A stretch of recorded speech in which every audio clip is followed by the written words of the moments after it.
Great morning, everyone. How are you all doing? This is your girl, Shan. I hope all is well with each and every one of you all. I know some of y'all who've been following me for some time been like, wait a minute. It's been a while since you've been in the truck, because I used to do these lives every morning in the truck. I don't know, felt comfortable in the truck, and then I just started doing them in the house. I don't know. Anyway, as you can see, your girl got out and voted on this morning. You know, we not all political, but guess what? Let's get out and do what we got to do. You know, we talk about community on our radio show. So let's get out and make a difference in our community. So I just highly encourage you, if you haven't already, get out and vote. Encourage others to vote, because we cannot talk about our community and how bad it is if we're not willing to do our part. Okay. So let me go ahead and talk about this arguing thing. And I know y'all probably read the topic and been like, what? Like, how do you argue the right way? So my topic for this morning, good morning, Miss Delia. My topic for this morning is it is okay to argue / disagree in marriage. Just do it right. And so there are so many people that say, I don't think my marriage can make it. I can't do it because all we do is argue. And I'm sick and tired of arguing. I'm tired of coming home to the negativity and different things like this. I just think I'd be better off if I wasn't even in the marriage, you know, with my spouse and stuff. And so, you know, we have, hey, Akeisha, we have this, let's say this blurred understanding. I'm going to say it like that. That when you get married, you know, all your worries gonna go away, all your troubles gonna go away, and that's a lie. Okay. I'm not trying to set up here and discourage anybody, especially any of, you know, the singles who desire to be married. But just know, if you gonna argue in your marriage, do it the right way. So let me go ahead and share with you all something that I learned recently, and man, that thing was a golden nugget from me. Hey, Talitha. And so any type of knowledge that I get, any type of knowledge that my husband get, we always try to come forth and share it. Good morning, Krista. You called me, girl. We try to come forward and share it for the simple fact that we know people are going through these things. And like I always say, if you're not going through this right now in your marriage, and I pray that you don't, you know, have to, but if you're not going through this, then go ahead and share it with somebody else, because trust me, it's people around you that are. And if you're not going through it right now, just save it until you do, so you'll have it in your arsenal, okay? Your tool bag, your marriage tool bag, that's what we call it. Hey, Cousin Kim. And so this is the thing. The right way to argue is this. Okay, we know we're going to have disagreements. Yes, the Bible says we are one as husband and wife, but baby, there's going to be some times that our thinking is not going to be on one accord. I'm just going to keep it honest. So to argue the right way, generally this is what happens in arguments. You have, like I said, one who is the stuffer, and you have one that is the outspoken, I'm gonna hit below the belt. We've talked about that, right? So identify yourself on which one of these is you. Are you the stuffer? You and the stuffer, you just stuffing in your emotions, you stuffing it in. Good morning, Thisha. Or are you the one that, well, you stuff it in and then you explode? So think about a bottle of pop soda. We call it pop where I'm from. I'm country. And you shake that bottle up and you shake that bottle up, baby, that fizz up in there is going to continue to build up. And when you take that top off, baby, it's going to explode. And that's generally when we hit below the belt. We say some things that we really shouldn't be saying out our mouth. Baby, you might even go as far as talking about your spouse's mama. And I pray you don't, because, you know, a lot of things should be off. Let me take mama off the table. Okay. But the other person, you're the nagger, and that's not necessarily the women. Most people think that's the wives that's always nagging, and you not. You the one who always poking, because you're trying to get a response at your spouse. Now, for the stuffer, you generally do something that we call in counseling called stonewalling. That's basically where, baby, you would shut your emotions off so quick, honey, and you like, and you just send up, just looking at them, you know what I'm saying? Or you ignoring them, or y'all walking around the house and everything like that. Come on, Krista, yes. Y'all walking around the house and y'all ignoring each other for like a whole week, baby. Y'all trying to see who gonna hold out. And let me tell you something, that right there is not healthy. It's not healthy at all. And so I can see where the scripture applies to this. Many of the scriptures in the Bible, hey, Rainish, girl, I'm a hold the two child. But, or at least I was. I'm the type of person now, baby, let's just go ahead and have some grown-up conversation. Remember, I've said this before, and before I share this technique with y'all, I've said this before. If you are having a quote-unquote conversation with your spouse just to be able to respond and cut them off, or you ain't even thinking and taking in what they saying because you snapping and popping off, then, baby, that's not a healthy conversation nor healthy communication. So what I encourage you to do is this.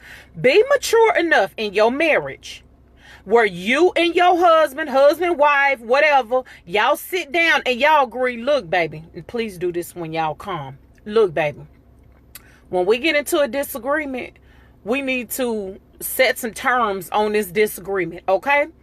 And what I'm talking about is this. When you get in, all right, dear, y'all, look, when you get into a disagreement, set terms with your spouse, baby. Look, especially the stuffer, the one that you stuff your stuff in. Say, baby, look, give me a whole 3 hours to go and calm down. You know what I'm saying? And then decide a place where you would meet and come back together, whether it be in your kitchen, your living room. Most people say they argue in their bedroom. So don't go back to the place where you argue. But agree to how long y'all gonna be not talking to each other. Y'all think this is crazy, but it'll help. And agree to the location of when you come back together, where it's gonna be. Maybe your place of peace is at the kitchen table, because that's where everybody go to eat. You know what I'm saying? In the house. Maybe your place of peace is in your family room. Somewhere where you can actually have a mature conversation. Now, let's say for me, I told my husband, baby, give me 3 hours. We know that that's the mutual thing. If we getting into it or we having a heated debate, 3 hours, let me calm down. And see, the reason for that 3 hours is because what I want you to do, and I share this with my couples that I talk to, what I want you to do is set up and think, because we automatically think, oh, that's their joker. They the one that's sitting up here doing this. They started the argument. I don't care who started the argument. Let's not let that childish and pettiness. Hey, Andrea, look, come on now. Let's not let that childish and that pettiness kick in. Who cares who started? Don't nobody care. Quit with that tit for tat grocery list having stuff, okay? We trying to be mature in our marriage. Mature, okay? Like Martin say, mature. So in that, go ahead. And then you come to the agreement where you say, okay, baby, 3 hours. When you in the midst of that 3 hours, I need you to check thyself. I told y'all I'm going to be saying that. Check yourself and say, okay. Now, am I tripping in this situation? Now, even if you identify your spouse is tripping and they the one that started this mess, then I need you to come back and say, okay, how can I have a mature conversation with my spouse without it going to World War III in my house? Start applying this technique in your marriage. Start applying it in your relationships. Because one thing that I have to say, one of the biggest things I've learned in the counseling program, like I say, don't take on other people's mess. 9 times out of 10, when there's some tomfoolery going on and there's some arguing, I need you to also think, where is the root of this problem? Where did it start from? You know what I'm saying? So if you're going to argue and you going to disagree, do it right. What you don't want to do, and another reason for your timeout, that's what I pretty much call it. It's your timeout. You know how your kids used to be acting up when they was little? Well, good morning, Keela. I didn't put my kids in the timeout corner. They got a whooping.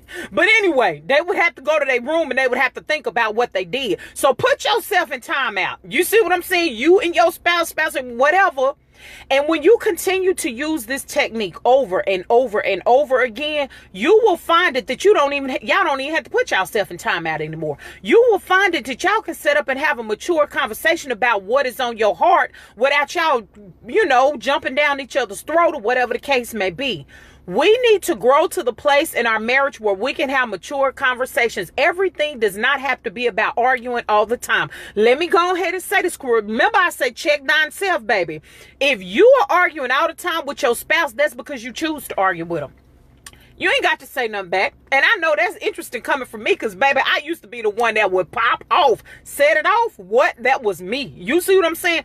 But I had to get to the place of maturity So ask yourself, number one, are you desiring in your marriage to get to the place of maturity where you can sit down and have a mature conversation with your spouse? Number two, when you got yourself, hey, Antron, ain't seen you in a while, sir. When you got yourself in time out, don't allow that anger to build up where you coming against your spouse. Were you ready? Don't be writing let me say it like this for those who, don't be writing your battle plan, your plan of attack or when y'all come back together. That is not what the purpose of your time out is for. The purpose of your time out in your marriage is to examine yourself to see if you were the one that was tripping. And then this is what I need you to know. I need you, because see, this is one thing we do in arguments. We'll just apologize. Some of us, especially when you just don't feel like arguing. Baby, you would just apologize just to get it over with. It's more so an apology just to tell your spouse to shut up, but you don't necessarily tell them to shut up. You be like, you know what? I'm sorry. I'm sorry. Okay. I'm sorry. Baby, that ain't no apology. Don't be saying it with no attitude. I'm sorry. Nope. Okay. Dang, I said I'm sorry. Ooh. Hey, Natasha. Ooh, calm down on that hostility real quick. Ain't nobody No, that's anger still behind that. So there are so many advantages to using this technique, okay? Good morning, Miss Cheryl. Get to the place where you can have mature conversation. That's when you start to see your maturity in your marriage come to fruition, for the simple fact that one of the major parts, if not the most important part in marriage, is having effective, listen to that now, I ain't talking about just communicating, I ain't talking about just talking, having effective communication. So ask yourself, are you effectively communicating with your spouse? If not, check yourself and see why you're not. You know what I'm saying? Quit being so quick to blame your spouse for everything. And then this is what I'm going to say. If you say, well, Shan, you don't understand. Hey, Brandy, who I'm married to, it is him or it is her. Well, baby, let me go ahead and break this thing down like a fraction on Keeping It Real Friday. Baby, you the one married him, okay? So you can't blame nobody else for marching down that aisle with your little cute dress on and your tuxedo or going before the justice of the peace. You can't blame nobody else but yourself. You the one said, I do. I don't think we have shotgun weddings anymore, so I don't think you had a gun to your head, okay? And 9 times out of 10, like I always say, you knew how your spouse was before you said I do. In most cases, you just chose not.